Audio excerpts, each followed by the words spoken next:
அலைவரிசை கேட்கின்றதா? கேட்கும் பாட்டில் ஒரு உயிர் வீடும் கண்ணீர் வழிகின்றதா? நெஞ்சு நனைகின்றதா?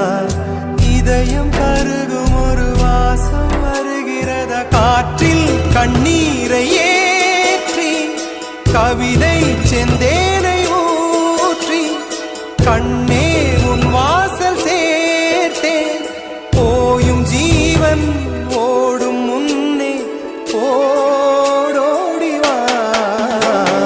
பூங்காற்றிலே உன் சுவாசத்தை தனியாக தேடி பார்த்தேன். கடல் மேல் ஒரு